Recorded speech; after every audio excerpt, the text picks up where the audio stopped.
Alrighty, kia ora whānau. Here we are, and I once again feel highly uncomfortable because I feel like I should be scripted and I should have something to say and I should be like, whoa, blah blah blah blah blah. So excuse the moments of the pauses I have, the few moments of like I have, because I really don't know what to say. Obviously, I've never done anything like this before. I've filmed myself driving in the past when I've been driving around track on the GTR, and I've noticed I have lots of little nuances, and I do strange little things with my face, my mouth, with my hands. I have this really weird thing about grabbing my crutch without realizing. So if you see anything strange like that, I do apologize in advance. I am just a bit strange, but a little bit of background. Why am I doing this? Why did I want to do this? Well, for a very long time I've been a fan of Top Gear, as has 90% of the car world, and I'm quite positive 90% of us have all fantasized every so often about doing something similar, or being in a position where you're getting paid to review these amazing brand spanking new fucking performance cars that are just out of this world. And I've always thought, God, I'd love to have a career like that. Reality is that 99% of us won't, myself probably included, simply because we don't have the charisma, the gusto, the contacts, blah blah blah blah blah, to get there. So I still really wanted to do something like this, and I noticed when I was looking over the videos of me hooning around in the GTR that I really loved just describing to whoever was sitting next to me how it felt, how excited I was about it, what it was like going around corners, what the acceleration felt like, and I basically wouldn't shut up anyway. So I thought, well, fuck, I really want to do this sometime. I really want to do this with a car one time, but it just never quite felt right. And then I got this. So for those of you who don't know, this is a 2010 Audi RS6 Avant meaning station wagon in German terms. It is a V10 bi-turbo, which means obviously it has 10 cylinders and it has two turbos that run parallel. They're not sequential, they run in parallel. So bi-turbo is the term that most European manufacturers will use to describe a parallel turbo setup. Interesting fact about this: a lot of people seem to think that the V10 in this car comes from the Gallardo. I'm here to tell you it most definitely doesn't. The V10 in this car is a de-stroked version of the 5.2 litre FS, fucking whatever the fancy term is with Audi. It's a de-stroked version of the 5.2. It has over 400 parts that are solely individual to this model of car. It was produced for 2 years, and 2 years only. And Lamborghini actually took the same motor, and that's what they popped in their Huracan. So they did an NA version of the motor in the Huracan. So for all those people who seem to think this comes from the Gallardo, it really doesn't. The V10 in the Gallardo was a sack of shit and very unreliable, despite sounding very beautiful and going quite fast. No, this is an incredibly reliable Audi built V10 that the Volkswagen Audi group have used throughout other cars in their range. So definitely Audi only, very specific to this car. 441 kilowatts from memory, which is 571 brake horsepower. It has 680 newton meters of torque. In January 2010, this car was the single fastest production car produced by Audi. It still sits as one of the fastest production cars produced by Audi. It cost $250,000 brand new, $263,000 for this particular car, according to Car Jam. If Car Jam's right, you better not be wrong, Car Jam. I'm not going to be fucking happy about that. But $263,000 brand new. What else? I mean, I could go on for hours before I even started driving about all the features, like the swivel headlights that turn when you go around a corner, when you turn the steering wheel. Trust me, once you get swivel headlights, you understand that you never quite saw as much of the road as you thought you did, and when you go back to a car that doesn't have them, you feel quite blind. So this car is both a blessing and a curse in the gas costs, but a blessing at the same time. It's actually pretty reasonable on gas if you don't floor it. You can get about 700 kilometers to a tank. It's an 80-litre tank. It runs 98 only, and it prefers BP 98. Definitely I've run it on Gull, I've run it on whatever that other bloody petrol station is, the one that nobody ever really remembers, and BP. And BP it's the happiest on. I get the most mileage, I get the best response, and it uses Jack Diddley Squat oil. So another fun fact about these cars, they use approximately 0.7 litres of oil per 1,000 Ks. I've had this since the start of May, and I have done a whopping 5,000 Ks in it since then. First 1,500 being very gentle, and the remaining 3,500 being a mix between gentle and spirited to see what I could get out of the tank, and just so as I could understand what this car does. But anyway, I can continue talking about this stuff as we carry on. Bit of a disclaimer. The road I'm going on is a very technical road. It's a technically challenging road. Most cars you cannot drive at any form of speed around the road. You sort of average between 35 to 60 k's an hour is your average speed at a safe drive. Due to the technology this car has, we can go significantly faster, but I won't be breaching the speed limit. A, because, well, you know, Murphy's Law, we don't want to end up off the side of the road. B, I value my license. C, I value my job. And D, I value my life. So we will have quite a spirited drive. We'll try out lazy man's drive, we'll try out sports mode, and we'll give you some flappy pedals, and we'll give you lots of nice engine noises. So we're 6 minutes in of me rambling already, so why not get it underway? According to the GPS, we are 445 meters above sea level. It's currently 3:25 p.m. Obviously this video isn't going to have any fancy bits where you transition to vroom, so bear with me. It's going to be a long video. I'm not going to edit it. You're probably going to have another 10 minutes of this video to go. I will probably talk throughout it, but I'm really interested to go back over it myself and see what I look like, see what my facials are, because I can make some pretty interesting facials. I was going to be a funny cunt and try and do some funny things and all that sort of jazz and say some funny stuff, but I do feel like I need to be showing a sense of maturity behind the wheel of this. So I was having an electronic parking brake. God, this thing's got inlaid metal everywhere. I don't know if it's brushed aluminium or not, but God, it's nice. Heated leather seats all round. Heated leather seats all round. Jesus Christ. Let's go. All right.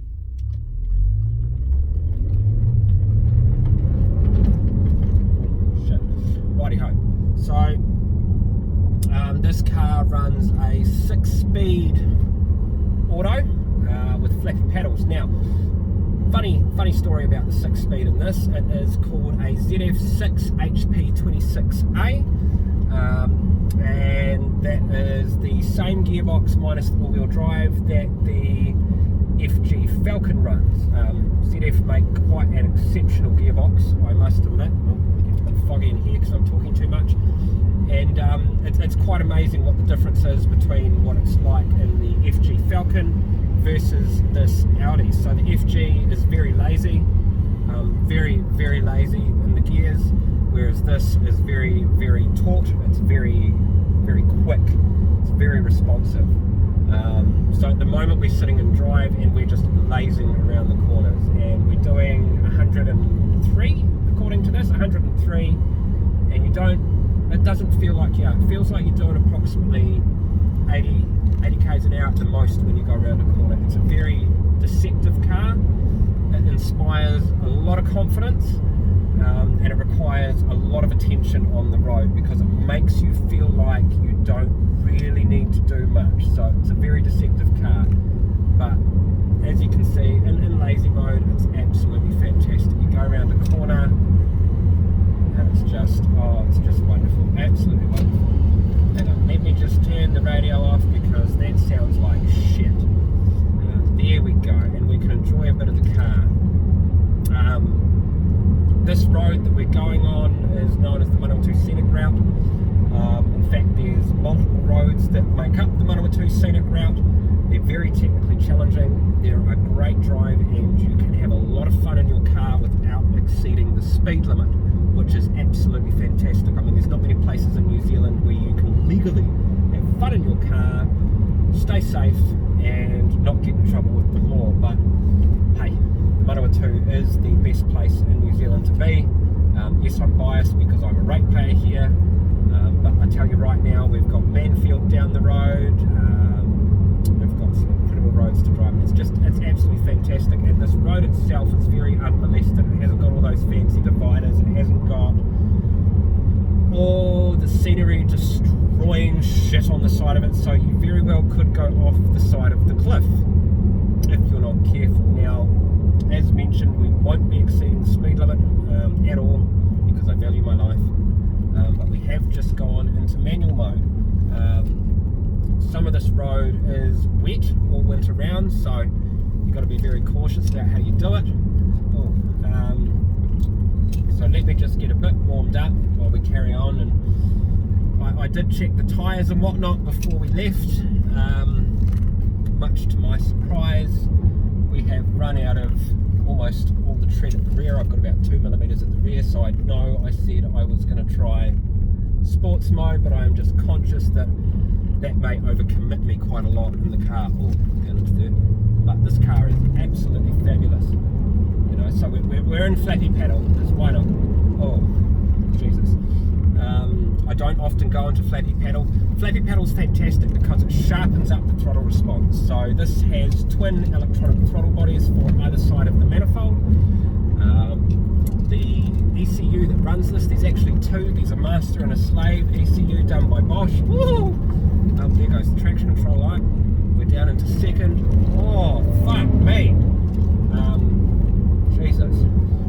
So it has a master and a slave ECU clear of Bosch. Oh, Jesus. I wondered if I'd find it hard to talk about the car as I was putting my foot down. Fuck me. This car is exceptionally responsive. I sincerely hope that you can hear the howl of the V10 because, oh, it's beautiful. It's fucking gorgeous. Oh, right. I'm glad my camera. Oh, fuck. Watch out, Bernie. Jesus. For a proper automatic, which this gearbox is, it is a proper automatic gearbox. It's not your DSG fucking, it's not a DSG gearbox. Ooh, careful, Grant. It's not a DSG gearbox like Volkswagen uses. It's, like I said, a ZF HP26A. Sorry, ZF6 HP26A. So it has a, what is it, torque converter? What's the fucking oily thing they have? It has the oily thing in it, but it responds just as well as a DSG box. So you get the reliability, and you get funny looks from people as you fly around the corners, which is quite hilarious. And I'm talking so much, I need to unsteam it. Oh, but fuck me, we're only in third, and holy shit. Oh, Jesus. Bit of sun there. The air conditioning in this is absolutely fantastic. Woo. Absolutely fantastic. It clears the windows really quick. Oh. Now, fun fact about this car, the entire V10 block sits forward of the front wheels. So it's quite surprising as to how this car can take corners. I've never encountered a car that can take corners like this. Holy shit. Oh, this is fantastic. I really do want to put it on sports because I can feel the rear wheels really want to give me a little bit more cornering ability. They really, really do. Oh, fuck me.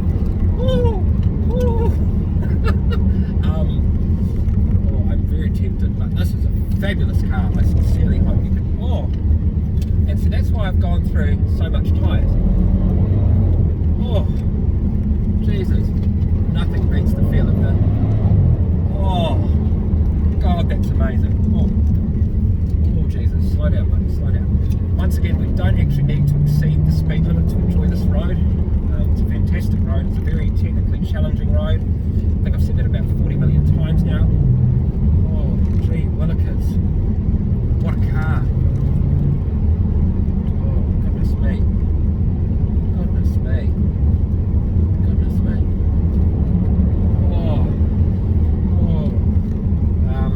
And I mean, like I said, I've done about 5,000 Ks in this car, approximately 5,000 Ks, and it's still fucking Jesus. Like, the amount of adrenaline you experience driving something that can corner like this with the G-forces and the power, you actually have to take a break from it. I found myself several times needing to slow down and calm the fuck down just to get over the adrenaline rush. Oh, Jesus. Because it's just out of this world. Absolutely out of this world. Now, this is the first car I've ever driven that has found the limits of my driving skill. See, the GTR, I could push the GTR around a corner and get it sideways, and I thought that felt exceptional with the hiker system it had, that I could get it sideways and bring it back again, and still only just beginning to find the limits of my driving skill, whereas this car, oh, this car finds the limits of my driving skill before I find the limits of its ability, and now that is scary. Now that is scary. Okay, we have a little bit of a straight, so we've got a little bit of a squirt. Oh my god. Oh, I've got funny looks from the motorcyclists. Better slow down. Definitely getting some funny looks from the motorcyclists. I think that was a police officer. Thank God we're not breaking the speed limit. Oh. Oh. Oh, goodness me.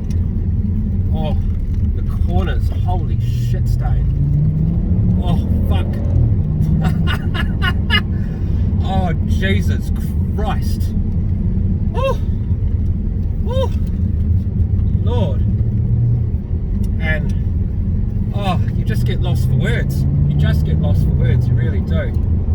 Oh my God. Okay, we're gonna take a little bit easy for a minute. Like I was saying before, the adrenaline rush you get from this car is just out the gate. Oh my goodness. Very, very touchy gearbox. And good timing actually, because we're at probably the most dangerous part of this road. Now there is a patch on this road that even I wouldn't dare put any speed into. Because I've sledged at 35 k's an hour around here because of the ice and the condition of the road. So some parts of this road are quite dangerous. Now I've forgotten, I had all this stuff I really wanted to talk about with this car. A whole heap of stuff I really wanted to talk about. And I really can't remember for the life of me what it was. Because you just get so absorbed in the drive. Fuck me. Honestly, I've never, ever encountered anything like this.